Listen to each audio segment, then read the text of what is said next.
बिस्मिल्लाहिर्रहमानिर्रहीम। आज हम लोग फिर बैलेंस ऑफ पावर के बारे में देखेंगे। हम ये इंटरनेशनल रिलेशंस की जो बेसिक्स हैं उनको कवर करने की कोशिश कर रहे हैं। अगर आप सीएसएस में इंटरनेशनल रिलेशंस पढ़ना चाहते हैं तो उसकी बेसिक्स होना आपको ज़रूरी है। अगर आप करंट अफेयर्स को समझना चाहते हैं तो उसकी बेसिक्स ज़रूरी है। अगर आपको ये लेक्चर अच्छा लगे तो आप हमारे चैनल को सब्सक्राइब भी कर सकते हैं और इस वीडियो को लाइक कर सकते हैं। इस वीडियो को क्या कर सकते हैं, आप लाइक कर सकते हैं और लाइक कीजिएगा। तो हम लोग क्या करते हैं, पढ़ते हैं बैलेंस ऑफ पावर की पढ़ते हैं। बैलेंस ऑफ पावर जो है, इसको अगर हम डिफाइन करना चाहें तो बैलेंस ऑफ पावर क्या है। बैलेंस ऑफ पावर ये है कि किसी इंटरनेशनल सिस्टम में पावर का बैलेंस, यानी पावर का इम्बैलेंस ना हो, किसी एक तरफ पावर का झुकाव ना हो। तो जो पावर है वो क्या है, सबसे पहले हम ये देखते हैं। Power is the ability of an actor A, एक एक्टर ए की एबिलिटी टू फोर्स, कि वो किसी को फोर्स करे, किसी एक्टर बी को फॉर एग्जांपल फोर्स करे कि वो कुछ करे अगेंस्ट हिज विल, अपनी विल के अगेंस्ट कुछ करे। फॉर एग्जांपल कोई आदमी या कोई स्टेट कुछ नहीं करना चाहती तो ए स्टेट के पास वो पावर है, वो उससे करवाती है फोर्सफुली, तो ये उसकी पावर होती है। ठीक है जी। For example United States of America के पास इकोनॉमिक पावर है कि वो सैंक्शन लगाता है, उसके पास फाइनेंशियल जो इंस्टीट्यूशन है उसका कंट्रोल है, जो वर्ल्ड को रूल करते हैं।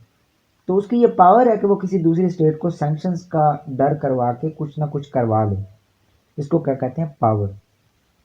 अब बैलेंस ऑफ पावर ये है कि पावर का बैलेंस उस तरह से हो कि दो वॉरिंग पार्टीज, दो झगड़ालू पार्टीज के दरमियान इस बात को प्रिवेंट किया जाए, इस बात को रोका जाए कि एक पार्टी जो है वो डोमिनेट कर जाए। इसको कहते हैं बैलेंस ऑफ पावर।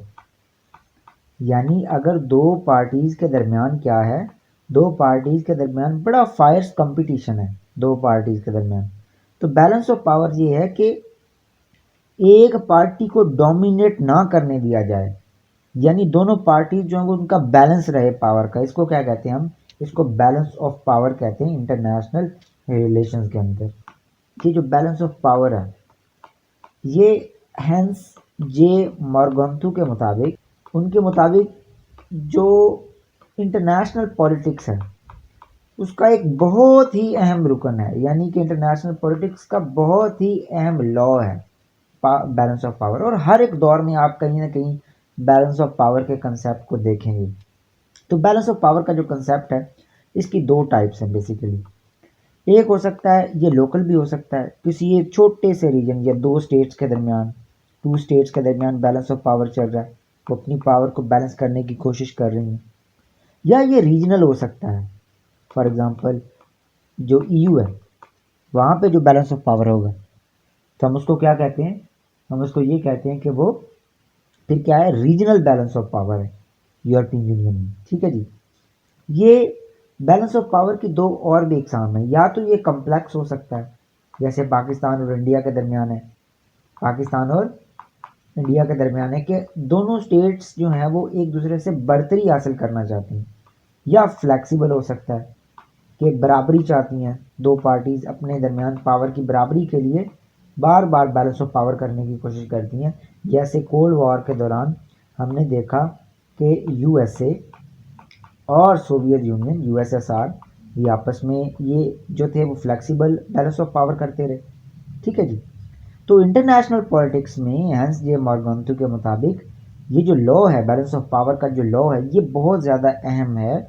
इसकी दो एग्ज़ाम है, एक ये लोकल हो सकती है या ये रीजनल हो सकता है। और लोकल के एग्जांपल के दो स्टेट्स हों सिंपली और वो आपस में बैलेंस ऑफ पावर करें। रीजनल में पूरा का पूरा रीजन बैलेंस ऑफ पावर करे, यानी मैनूवरिंग हो वहाँ पे। एक कम्प्लेक्स टाइप भी होती है और एक फ्लेक्सिबल टाइप भी होती है। फ्लेक्सिबल टाइप ये है कि दो पार्टीज जो हैं वो बराबरी चाहती हैं कि दूसरा मुझसे आगे ना बढ़ जाए। और कम्प्लेक्स में ऐसा होता है कि जो वॉरिंग पार्टीज या मिलिटेंट पार्टीज हैं जैसे पाकिस्तान और इंडिया, वो एक दूसरे से सबकत चाहती हैं। ठीक है जी। अब हम आगे चलेंगे, आगे इसी बैलेंस ऑफ पावर के कंसेप्ट को देखेंगे। बैलेंस ऑफ पावर का कंसेप्ट ये है, मैं आपको एक शक्ल बना के दिखाता हूँ कि ये एक स्टेट ए है, उसके बाद ये एक स्टेट बी है। ठीक है जी। ये एक स्टेट सी है, ठीक है जी, और एक स्टेट क्या है, ये डी है। अब होगा ये कि ये स्टेट पावरफुल हो रही है, ठीक है जी, और इन सारे एक्टर्स को थ्रेटन करने की कोशिश कर रही है। इसकी पावर बढ़ रही है, इसकी इकोनॉमिक पावर भी अप हो रही है, इसकी पॉलिटिकल पावर भी ज़्यादा हो रही है, ठीक है जी, इसकी मिलिट्री पावर भी ज़्यादा हो रही है, ठीक है जी। तो होगा ये कि ये सारी स्टेट्स आपस में अलायंस बना लेंगी। ये क्या करेंगी, आपस में बनाएंगी अलायंस, और ये अलायंस जो है वो क्या करेगा, इनके दरमियान एक बैलेंस को क्रिएट कर देगा, ठीक है जी। यानी ये सारी एक तरफ हो जाएंगी। इसको कहते हैं हम बैलेंस ऑफ पावर, के एक स्टेट को डोमिनेट करने से रोकना।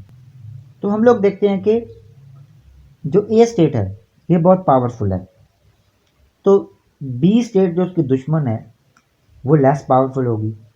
तो सिस्टम जो है उसमें इम्बैलेंस ऑफ पावर हो गया। क्या हो गया, इम्बैलेंस ऑफ पावर हो गया। और इम्बैलेंस ऑफ पावर जो थिंकर्स हैं वो ये कहते हैं कि वो वॉर लेके आता है। इसका एक सिनेरियो आपको देखने की हम कोशिश करेंगे कि यूरोपियन कंट्रीज़ में नेपोलियन जो था, यानी फ्रांस जो है, वो बहुत ज़्यादा पावरफुल हो गया। जब पावरफुल हुआ तो ब्रिटेन जो था वो उसके मुकाबले में लेस पावरफुल हो गया। उसका ज़्यादा से ज़्यादा वो क्या करने लगा, वो डोमिनेट करने लगा यूरोप में। तो सारी की सारी छोटी स्टेट्स क्या हुई, वो आके उन्होंने अलायंस बनाए नेपोलियन के खिलाफ जो यूरोप की थी, क्योंकि उनको खुद भी खतरा महसूस हो रहा था। तो ये बरतानिया के साथ सारी दूसरी छोटी स्टेट्स मिली और ये फ्रांस के साथ बैलेंस हो गया। तो बैलेंस ऑफ पावर कहते हैं कि वो क्या लाता है, वो पीस लाता है इंटरनेशनल सिस्टम में। और जो इम्बैलेंस ऑफ पावर है ये क्या लाता है, वॉर लाता है। ये फ्लेक्सिबल होता है, यानी बैलेंस और इम्बैलेंस चलता ही रहता है। कभी ऐसा नहीं होता कि एक चीज़ जो है वो खड़ी हुई है और बैलेंस ही बैलेंस, ऐसा नहीं है। कभी किसी तरफ झुकेगा, किसी भी रीजनल एरिया के अंदर बैलेंस ऑफ पावर, फिर दूसरी तरफ झुक जाएगा। तो वो स्टेट्स को हर तरह से और बिना रुके ये सारे के सारे एक्शंस करती रहती हैं, वो सारे के सारे एक्ट्स करती रहती हैं जिनसे पावर जो है वो उनकी तरफ शिफ्ट हो। फिर दूसरी स्टेट लेगी, उसके मनूवर करेगी, उसी के आगे एक रिस्पॉन्स देगी, तो फिर वो बैलेंस को जो है वो करने की कोशिश करेगी। तो ये एक सिंपल सा जो है वो आपका कंसेप्ट है बैलेंस ऑफ पावर का। अब हम लोग एक और चीज़ देखते हैं कि जो बैलेंस ऑफ पावर है, बैलेंस ऑफ पावर उसको अचीव करने के क्या मेथड होते हैं। उसको अचीव करने के पहला मेथड तो ये है कि आप क्या बनाएं, अलायंस बना लेते हैं।